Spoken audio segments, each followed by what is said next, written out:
duni iilatiyo wakhti duubanoo tabinada iblays laga daahayba dadku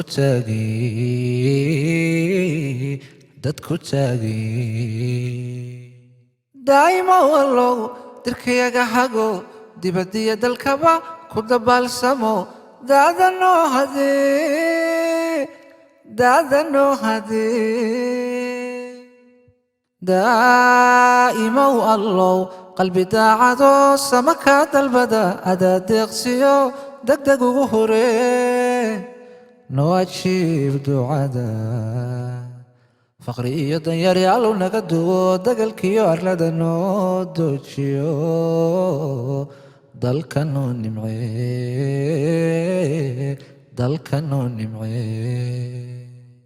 eebbow degmada khayraadka dihin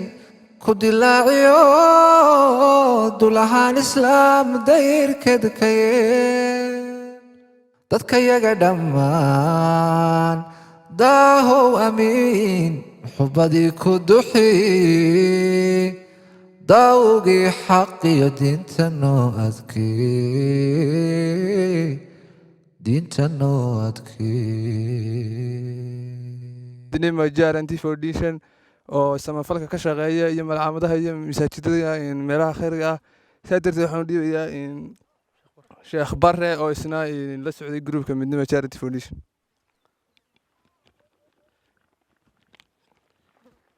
أعوذ بالله من الشيطان الرجيم بسم الله الرحمن الرحيم halkan waxaan ka salaamayaa walaalaha muslimiinta ah ee ka soo qayb galay xafladan dhagax dhigga ah aynu ku dhagax dhigano madarasada deegaanka qoolbuulalo loo dhisi doono insha allahu tacaala oo maantay taariikhdu tahay 19 bishii 12 aynu dhagax dhigi doono insha allahu tacaala hadda aan u taagannahay waxaan ku soo dhoweyn doonaa inanka inoo xidhiidhinaya iyo guddida dhagax dhigi doonto insha allahu tacaala ee ka socota ururka midnimo charity foundation. الحمد لله رب العالمين والعاقبة للمتقين ولا عدوان إلا على الظالمين وأصلي وأسلم على النبي الهدى والرحمة محمد وعلى آله وصحبه أجمعين ومن تبعهم بإحسان إلى يوم الدين. ما بعد السلام عليكم ورحمة الله تعالى وبركاته. نقهرين ولا هل كنت هاجنا شرفت لي ديجان كأضياشة وحجرتك يحبناها كلي جديدة كالصعداء مدنمو ورك خيرجة لما أنت بواجد سلامنا maanta way taariikhdu tahay saa walaalaha igu horreeyay sheegeen 19 bishii 12aad 2019 waxaan insha allahu tacaala halkan ka dhagax dhigi doonaa deegaanka qoolbuulale madarisadii aynu ugu talagalay insha allahu tacaala inuu halkan ka dhisno annagoo sidoo kalena xadhigga ka jari doonaa deegaanka higlada maanta isla tahay taariikhdu 19 bishan 12aad insha allahu tacaala waxaanu rajeynaynaa insha allahu tacaala in ilaahay subxaana watacaala siduu kuwii hore inoogu fududeeyey inay tanna inoogu fudato biidni illaahi tacaala ama sidii walaalihii reer midnimo dhaqanka u ahayd in bil iyo laba wax ka kooban ay ku soo gebagabeeyaan insha allahu tacaala ilahayna inuu fududeeyo inuu weydiinayno miisaanka xasanaadkana allah ugu daro dhammaantoodba waxaan insha allahu tacaala ku wareejin doonaa oday daahir cabdigahayr. بسم الله الرحمن الرحيم اللهم صل على سيدنا نبينا مولانا محمد وعلى آله وصحبه وسلم waanu salaamayna dhammaan dadka ka soo qayb galay deegaankan ah maanta kolley waa hadal badani ma hadhin oo waxa sheegay culimmada iga horreysay laakiin wuxuun baan ku dari lahayn malcaamadan aynu maanta dhagax dhigayno dadka ururka dhisaya la yidhaha midnimo charity foundation waa dad deegaan kudhoo gooni ay u leeyihin mashari deegaamadoo dhan bay ka mid yihiin kuwan tani maanta ay dhagax dhigayaan waa tii lixaad suucan kama waa tii lixaad weeye waa muddo sannada waxay ku dadaalayaan dadkooda maaragtay inay aqoontooda soo kiciyaan iyo deegaanadooda marka waxa weeyaan dadka deegaankana waxaan ku codsanaynaa inay iyaguna qayb ka noqdaan wixii loo qabanayo qofna gooni kumaha hay-adiinama caawiso dowladiinama caawiso waa waxaa dadka muxsiniinta ah ee meel kastaba jooga deegaanadan ka mid a marka waxa weeye wax kusoo koobaya allah idin barakeeyo qof waliba ha u diyaar garoobo deegaankuna insha allahu tacaala sida kuwa kale u dhismeen buu dhismi doonaa. بسم الله الرحمن الرحيم السلام عليكم ورحمة الله وبركاته aad waxaan u salaamaynaa deegaankan qoolbuulale oo ah qoolbuulale waa magaalo guuna odhan maayaan ugu waa tuule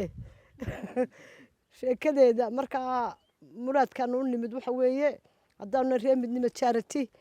in aanu caruuraha yaryar ee maaragtay jooga inaanu malcaamadda yar ay haystaan labada qolo malcaamado kale ugu darno qolal kale oo malcaamad kale u dhisno ilaahayna ha noo fududeeyo xaaxaanu soo dhisnay ina guuxaa baanu soo dhisnay bal khayr baanu soo dhisnay ilaahay waxaanu ka bari higladii baanu maanta soo furaynaa oo labi sagaalo masaajid baanu ka soo dhisnay maanta idinkana ilaahaynu nagu soo asturo waad noo ducayn doontaan oo inan bil nagu qaadan amba ay kaba yaraatay haddii ilaahay qadaro waxaa halkan aan maaragtay uga mahad celinaya wafdiga aanu ku wada soconno madaxdii ururka ah midnimo charity ee maanta higladii ku socday soo furaya malcaamadaas aanu caruurtaana u samaynay malcaamadana aanu maanta dhagax dhignay idinkoo deegaankii qoolbuulalaana sidaa uu sheegay daahir waxa qurux badan gacmo wada jir bay wax ku gooyaan in aynu gacmaha isqabsanno idinkuna aad isqabsataan deeta insha allah sida u dhaqsiyaa badan la ilaahay noogu fududeeyo inaynuu dhisno nooguna ducaysaan haddaanu reer midnimo nahay sanad baa noo dhammaaday sanadkaa waxaanu ka soo bilownay xaaxiyo waxay noo dhashay 4 malcaamadood iyo masaajid qoolbuulana waanu sugaynaa wuxuu noo dhalo 2020ga ya waxaanu sugaynaa haddii ilaahay ilaa noolnay oo nafta nagu jirto isaguna talowma 7 noo dhalay 3 masaajid iyo 4 malcaamadood hadduu ka batana alxamdulilah guusha idinkaale sidaanu u leenahay marka ilaahay maaragtay nagu maaragtay fududeeyo annagana ilaahay xilka ah nagu soo fududeeyo idinkana kuwii ku anfacda ee maaragtay ilaahay caruurtooda ku ilaashada kitaabka ilaahay ilaaliya iyo ubadka quraanka bara ilaahay ha idinka dhigo ilaahay baa mahadle mahad labaad waxa iskale walaalaha iyaga noo keenay malcaamadda maanta inay noo dhagax dhigaan ilaahay noogu soo diray baahida aan u qabnay ee ubadka iyagu ku jiray farihiisa markaad eegto meel ciriiriya oo labada qol aan ku filayn ilaa balbaluhu waxaa looga baahan yahay reer qoolbuule qudhooda dadaalkaa bini'aadanku inoo samaynayo walaalaheennu inaynu wax la qabanno oo inana waxii nagu habboon aynu dhisanno dadaallo dadka soo dhoweyno karaankeenna inaguna aynu ka soo baxnaa xilkaa ayaguna waa ku mahadsan yihiin waa u mahadnaqaynaa insha allah way iska dhismi doontaa maantana waa taa la dhagax dhigayo ilaahay baa mahadle idinkuna aad baad ugu mahadsantihiin wafdiga noo yimi aad iyo aad baan ugu mahadnaqayaa midnimo charity oo run ahaantii aanu in badan waxa weeye aanu sugaynay warkoodana in badan waxa weeye aanu haynay sida waxa weeye dadaalka ay noogu soo bixiyeen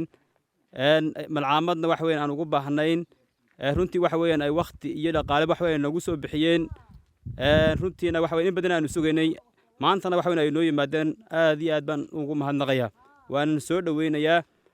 alxamdulillahi rabbil caalamiin waxaana waxa weeyaan aad u munaasiba in waxa weeye deegaan ahaan aanu ka qayb qaadano waxa weeyaan sidaa magarasa walaalaheenba magarasa horu soo sheegeen diyaarna waanu u nahay in waxa weeye aanu ka qayb qaadano wax alla wixii waxa weeye nooga baahdo sidoo kalena waxa weeyaan insha allah ardayda waxa weeyaan 2 maqsino hore way u dhisnaayeen cidhiidhi bay ku haayeen runtii ardaydu aad bay u fara badnaayeen marka hore cidhiidhi bay aad nagu haayeen labada waxa weeyaan in malcaamadda qaybta kale naloo dhiso runtii aad iyo aad baan waxa weeyaan aan ugu mahadnaqinaa waanad ku mahadsantihiin jazaakum allahu khayra aljazaa alxamdulilah ilaahay baa mahadle allah waxa mahadale iska mahad gooniyo iskale ilaah diinta na karsiiyey anna awoodaan leenna kuma anaan karine awood ilaahay weeyaan ilaahay na karsiiyey allah waxa mahadle noo kiin keenay noo kiin diray ilaahay baa noo kiin diray tan ilaahay noo kiin dirin waxba nooydaan qabateen annagu waxaanu aad ugu halgannay ardayda aad baan ugu halgannay malcaamaduna waa laydiin sheego way badan yihiin tan waa tii koowaad midhu ka faafeen afarna hareerahay naga xigaan tan waa idinkaa dhagaxa dhigay ee noo kordhinayeen iyo horena way noo dhisnay waxaanu rajaynaynaa dadka xasanaadka jecel iyo miisaanka in kuwa hareerahana ay noo dhisaan oo taakulayn kala helo duni iilatiyo wakhti duubanoo dabinada iblays laga daahayba dadku taagi daa'ima wallow dirkayaga hago dibadiyo dalkaba ku dabaalsamo دادنو هدي